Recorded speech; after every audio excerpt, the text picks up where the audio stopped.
അപ്പോൾ നമ്മുടെ true beauty എന്ന കഥ തുടങ്ങുന്നത് തന്നെ കഥാനായികയായിട്ടുള്ള സിഗ്യോങ്ങിനെ കാണിച്ചുകൊണ്ടാണ്. അതില് സിഗ്യോങ് ചെറുതാണ്. അവളെ കാണാൻ നല്ല രസമൊക്കെ ഉണ്ടെങ്കിലും അവൾക്ക് സ്വന്തമായി ആത്മവിശ്വാസമില്ലായിരുന്നു. സിഗ്യോങ് തന്നെ കാണാൻ ഒരു ഭംഗിയുമില്ലെന്ന് ഉറച്ചു വിശ്വസിച്ചിരുന്നു. ശരിക്കും അവളെ പറഞ്ഞിട്ട് കാര്യമൊന്നുമില്ല. അവളുടെ ചുറ്റുമുള്ളവരും കൂട്ടുകാരും നമ്മുടെ സിഗ്യോങ്ങിനെ കാണാൻ കൊള്ളില്ല എന്ന് പറഞ്ഞ് കളിയാക്കുന്നുണ്ട്. അങ്ങനെ സിഗ്യോങ് ഓടി വീട്ടിലേക്ക് പോകുന്നുണ്ട്. അവിടെ ഇരുന്ന് കരഞ്ഞുകൊണ്ട് അവളുടെ മുന്നിലുണ്ടായിരുന്ന ഒരു പാവ പൊന്തിക്കുമ്പോൾ അതിൻ്റെ ഇടയിൽ നിന്ന് ഒരു ബുക്ക് കിട്ടുന്നുണ്ട്. അതിൻ്റെ പുറംചട്ട കണ്ടാൽ മനസ്സിലാവും അത് നമ്മുടെ യഥാർത്ഥ മുഖത്തെ മറക്കുന്ന എന്തോ ആണെന്ന്. അങ്ങനെ സ്വയം ആത്മവിശ്വാസം കുറവായതും ശപിക്കപ്പെട്ടവളാണെന്ന് താനെന്നും കരുതുന്ന സിഗ്യോങ്ങിൻ്റെ കഥയാണിത്. കഥയിലോട്ട് പോകുന്നതിന് മുമ്പ് തന്നെ ചാനൽ ആദ്യമായിട്ട് കാണുന്നവർ മറക്കാതെ സബ്സ്ക്രൈബ് ചെയ്യുക. അപ്പോൾ നമുക്ക് ബാക്കി കഥയിലോട്ട് പോവാം. പിന്നെ കാണിക്കുന്നത് സിഗ്യോങ് ചെറുപ്പത്തിൽ നിന്ന് വളരെ മാറി കോളേജ് പഠിക്കാൻ പോകുന്നതാണ്. പിന്നെ കോളേജിലെ ഒരു ക്ലാസ് കാണിക്കുന്നുണ്ട്. അവിടെ സാറ് പഠിപ്പിച്ചു കഴിഞ്ഞ ശേഷം ബ്രേക്കാണ്. ആ സമയത്ത് പെൺകുട്ടികളെല്ലാവരും കണ്ണാടിയിൽ നോക്കി മേക്കപ്പ് ചെയ്യുന്ന തിരക്കിലാണ്. അപ്പോൾ സിഗ്യോങ് ആണെങ്കിൽ ഹെഡ്സെറ്റും വെച്ച് പാട്ട് കേട്ടുകൊണ്ടിരിക്കുകയാണ്. അപ്പോഴാണ് പുറകിൽ നിന്ന് പിള്ളേര് സിഗ്യോങ്ങിനെ കളിയാക്കി വിളിക്കുന്നത്. സിഗ്യോങ് അത് കേൾക്കാതിരിക്കുമ്പോൾ കൂട്ടത്തിലെ ഒരു പയ്യൻ അവിടെയുള്ള എന്തോ എടുത്ത് സിഗ്യോങ്ങിന്റെ പുറത്തേക്ക് എറിയുന്നുണ്ട്. അപ്പോൾ സിഗ്യോങ് ആണെങ്കിൽ നെട്ടിത്തിരിഞ്ഞ് എന്താന്ന് ചോദിക്കുന്നുണ്ട്.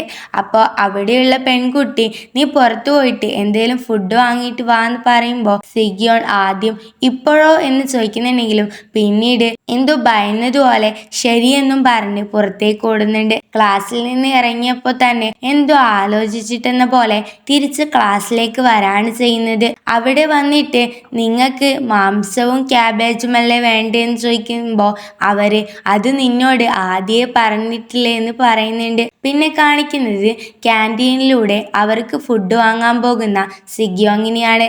സിഗ്യോങ് അവിടെ എത്തിയപ്പോൾ അവളെ തട്ടി രണ്ട് പയ്യന്മാർ അവിടെ നിൽക്കുന്നുണ്ട്. അവരെ ടച്ച് ചെയ്യുമ്പോൾ എന്താ ഇതെന്ന് ദേഷ്യത്തോടെ അവർ തിരിഞ്ഞു നോക്കി ചോദിക്കുന്നുണ്ട്. എന്നിട്ട് ആ പയ്യൻ അവരുടെ സാധനവും എടുത്ത് പോകുന്നുണ്ട്. ശേഷം സിഗ്യോങ്ങും അവൾക്ക് വേണ്ടത് വാങ്ങിച്ചിട്ട് അവിടെ നിന്ന് പോവാണ് ചെയ്യുന്നത്. പിന്നെ സിഗ്യോങ് ആണെങ്കിൽ അവൾ വാങ്ങിയ കവറും പിടിച്ച് നടക്കുന്നുണ്ട്. അപ്പോഴാണ് സിഗ്യോങ്ങിൻ്റെ പുറകിലേക്ക് ഒരു പയ്യൻ വന്നിട്ട് അവളുടെ ഒരു ചെവിയിൽ കുത്തിയിരുന്ന ഹെഡ്ഫോൺ ഊരി അവൻ്റെ ചെവിയിൽ കുത്തുന്നത്. അവൾ തിരിഞ്ഞ് അവനെ നോക്കുമ്പോൾ ആ പയ്യൻ ഹലോ പെൺകുട്ടി, ശരിക്കും ഇതൊരു നല്ല പാട്ടാണെന്ന് പറഞ്ഞ് സിഗ്യോങ്ങിൻ്റെ മറ്റേ ചെവിയിലെ ഹെഡ്ഫോണും എടുക്കുന്നുണ്ട്. അവളാണെങ്കിൽ അവനെ തന്നെ നോക്കി നിൽക്കുകയാണ് ചെയ്യുന്നത്. പിന്നെ കാണിക്കുന്നത് അന്നേ ദിവസം രാത്രി സിഗ്യോങ് ആണെങ്കിൽ ആർക്കോ കൊടുക്കാനായിട്ട് ഗിഫ്റ്റൊക്കെ വാങ്ങി പൊതിയുന്നുണ്ട്. എന്നിട്ട് സിഗ്യോങ് ഒരു പാവനെയും കെട്ടിപ്പിടിച്ച് അതിനോട് എന്തൊക്കെയോ സംസാരിക്കുകയാണ് ചെയ്യുന്നത്.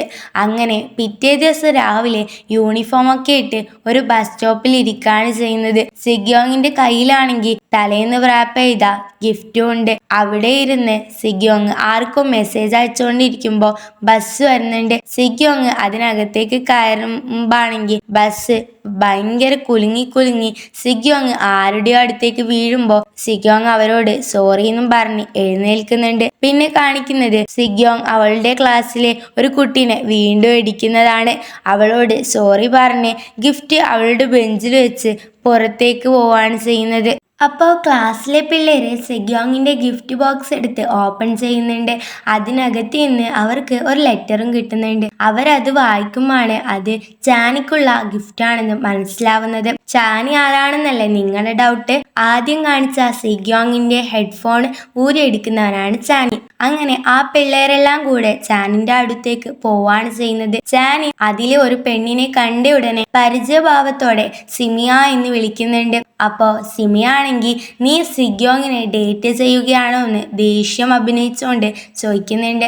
അത് കേൾക്കുന്ന ചാനി ആണെങ്കിൽ സംശയത്തോടെ കാര്യം എന്താന്ന് പറയുമ്പോൾ സിമിയ വലിയതായി അഭിനയിച്ച് നീ അവളെ ഡേറ്റ് ചെയ്യാണെന്ന് കേട്ടു, എൻ്റെ ഹൃദയം തകർന്നു എന്നൊക്കെ പറയുമ്പോൾ ചാനിയും നിന്നെ ഞാൻ വേദനിപ്പിച്ചെങ്കിൽ തീർച്ചയായും ഞാൻ മോശക്കാരനാണ്. അത് കേൾക്കുന്ന സിമിയ അങ്ങനെ പറയണ്ട, നിങ്ങളുടെ സുന്ദരമായ മുഖം മങ്ങിപ്പോകുമെന്നും പറഞ്ഞ് വീണ്ടും അഭിനയം എന്നിട്ട് പിന്നെ കാണാന്ന് പറഞ്ഞ് അവിടെ നിന്ന് പോവാണ് ചെയ്യുന്നത്. പിന്നെ കാണിക്കുന്നത് ചാനിക്ക് ചിരിച്ചോണ്ട് ഗിഫ്റ്റ് കൊടുക്കുന്ന സിഗ്യോങ്ങിനെയാണ്. പക്ഷേ ചാനിന്റെ മുഖത്ത് വലിയ സന്തോഷമൊന്നും ഉണ്ടായിരുന്നില്ല. ചാനി സിഗ്യോങ്ങിനോട് എന്താ ഇതിൻ്റെയൊക്കെ അർത്ഥമെന്ന് അനിഷ്ടത്തോടെ ചോദിക്കുമ്പോൾ, ഇത് ഞാനുണ്ടാക്കിയ കുക്കീസും എൻ്റെ ഹൃദയവും എല്ലാമാണ് ഈ ഗിഫ്റ്റ് ബോക്സ്, എനിക്ക് നിന്നെ ഇഷ്ടമാണെന്ന് സ്വയം തുറന്നു പറയുമ്പോഴും സിഗ്യോങ്ങിന് അവിടുന്ന് കിട്ടുന്നത് അവഗണനയും പരിഹാസവും മാത്രമാണ്.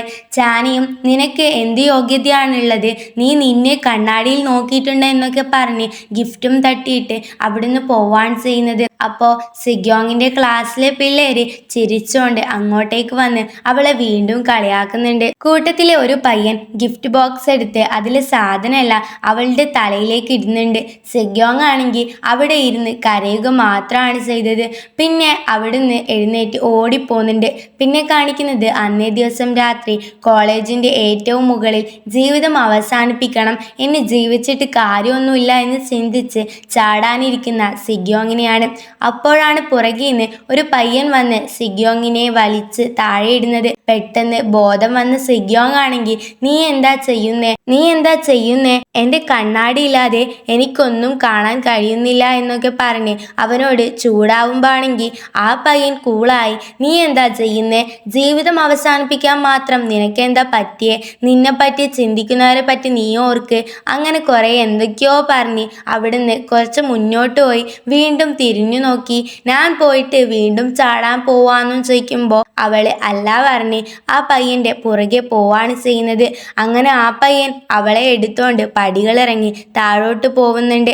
അങ്ങനെ സിഗ്യോങ്ങിനെ ടാക്സിയിൽ കയറ്റി അവൻ അവിടുന്ന് പോവാണ് ചെയ്യുന്നത്. പിന്നെ കാണിക്കുന്നത് പിറ്റേ ദിവസം കോളേജിൽ പോകുന്ന സിഗ്യോങ്ങിനെയാണ്. സിഗ്യോങ് എപ്പോഴത്തതിൽ നിന്നും വ്യത്യസ്തമായി മേക്കപ്പ് ഒക്കെ ഇട്ടിട്ടാണ് പോയത്. അവൾ കയറിയ ഉടനെ വീണ്ടും അവരെല്ലാവരും സിഗ്യോങ്ങിനെ കളിയാക്കാണ് ചെയ്യുന്നത്. പിന്നെ സിഗ്യോങ് അവിടെ നിന്നും വീണ്ടും കരയാണ് ചെയ്യുന്നത്. പിന്നെ അന്നേ ദിവസം രാത്രി സിഗ്യോങ് അവളുടെ മുഖം ഫോട്ടോ എടുത്ത് സോഷ്യൽ മീഡിയയിൽ അപ്ലോഡ് ചെയ്യുന്നു. അതിൽ നിന്നും സിഗ്യോങ്ങിന്റെ പോരായ്മയും അത് ശരിയാവാനുള്ള കമന്റും വരുന്നു. അങ്ങനെ സിഗ്യോങ് പിറ്റേ ദിവസം ഭംഗി വർദ്ധിപ്പിക്കാനുള്ള കാര്യങ്ങളുമായി പുറത്തേക്ക് പോകുന്നു. അങ്ങനെ രാത്രി മുഴുവൻ മേക്കപ്പ് ഒക്കെ ചെയ്ത് വീണ്ടും ഭംഗിയാക്കുന്നു. ഇതിന്റെ ഇടയിൽ സിഗ്യോങ് കോളേജ് മാറിക്കഴിഞ്ഞിരുന്നു. അങ്ങനെ മേക്കപ്പ് ഒക്കെ ഇട്ട് സിഗ്യോങ് കോളേജിലേക്ക് പോവാണ് ചെയ്യുന്നത്. എല്ലാവരും അവളെ മാത്രമാണ് കണ്ണെടുക്കാതെ നോക്കിക്കൊണ്ടിരിക്കുന്നത്. പിന്നെ കാണിക്കുന്നത് സിഗ്യോങ് അവളുടെ ക്ലാസ്സിൽ സാറിന്റെ അടുത്ത് നിൽക്കുന്നതാണ്. സാർ അവളെ പറ്റി ക്ലാസ്സിലുള്ളവരോട് പറയുന്നു. സുന്ദരിയായതിനു ശേഷം എല്ലാം മാറിയതുപോലെയാണ് സിഗ്യോങ്ങിന് തോന്നിയത്. അവളുടെ സാറും നിങ്ങൾ എല്ലാവരും സുന്ദരികളാണ് എന്ന് പറഞ്ഞ് സിഗ്യോങ്ങിനോട് സീറ്റിൽ പോയിരിക്കാൻ പറയുന്നു.